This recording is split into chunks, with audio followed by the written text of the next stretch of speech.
Всем привет, с вами Тони, и сейчас я вам попытаюсь рассказать о таком герое, как Пудж. Итак, поехали!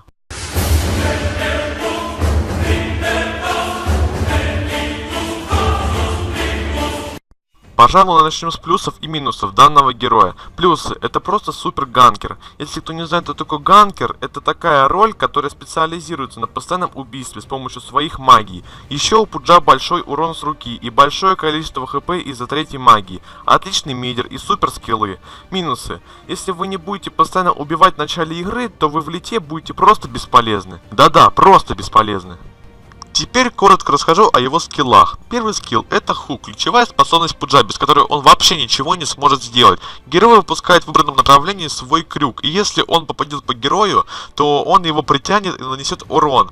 При этом может сбить множество магий и сбивает он телепорты.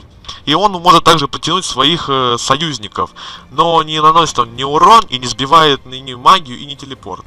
Второй скилл. Пудж начинает вонять и при этом наносит урон себе и окружающим в радиусе 250, а также в этом радиусе он замедляет врагов, и также Пудж может убить самого себя этой магией. Третий скилл — это пассивка, которая дает 16% сопротивления от магии на 4 уровне и добавляет 1 заряд за каждое убийство вражеского героя в радиусе 450, а также 1 заряд на 4 уровне пассивки дает 2,5 силы.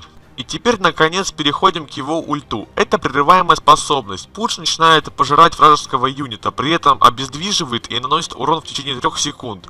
Этой ультой мы можем сбить любую магию вражеского героя. Теперь немного расскажу о скилл билде, то есть правильно как качаться Пуджу. На первом уровне мы качаем вторую магию, чтобы нормально добивать крипов на нашей линии.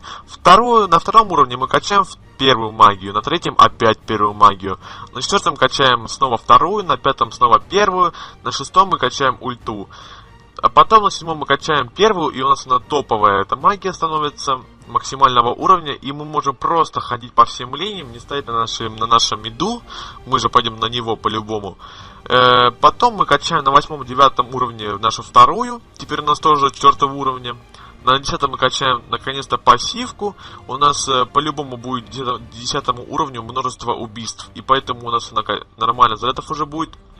На 11 уровне мы качаем снова ульту. С 12 по 14 мы качаем третью пассивку. Она у нас теперь тоже топовая, эта магия. На 15 мы качаем статы. А на 16 мы докачиваем ульту. И с 17 по 25 мы качаем наши статы.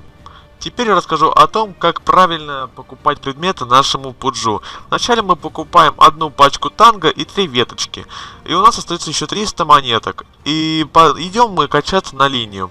Нам остается всего лишь 300 монеток докопить, чтобы купить нам ботл.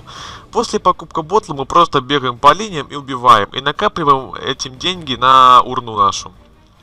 Затем, после покупки урны, мы покупаем наш сапог. Сапог можно выбрать любой. Либо ПТ, либо арканы. Это как хотите. Дальше мы покупаем мэджики. И потом уже в конце мы должны купить Тараску, чтобы нас вообще никто не мог убить. Должны купить обратку, чтобы нас все вливали и при этом наносился урон вражеским противникам. И купить мы должны еще толкательный посох, чтобы мы могли либо стрелять, либо наоборот подойти к нашим противникам. А дальше все по ситуации, как хотите. В заключение хочется сказать то, что Пудж, конечно, веселый герой, но при этом он очень сложный, ведь чтобы попасть в первые магии, то есть крюком, нужно предугадать, куда свернет противник, остановится ли он или пройдет дальше.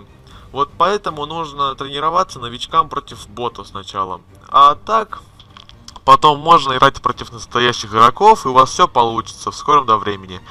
Поэтому всем пока, с вами был Тони.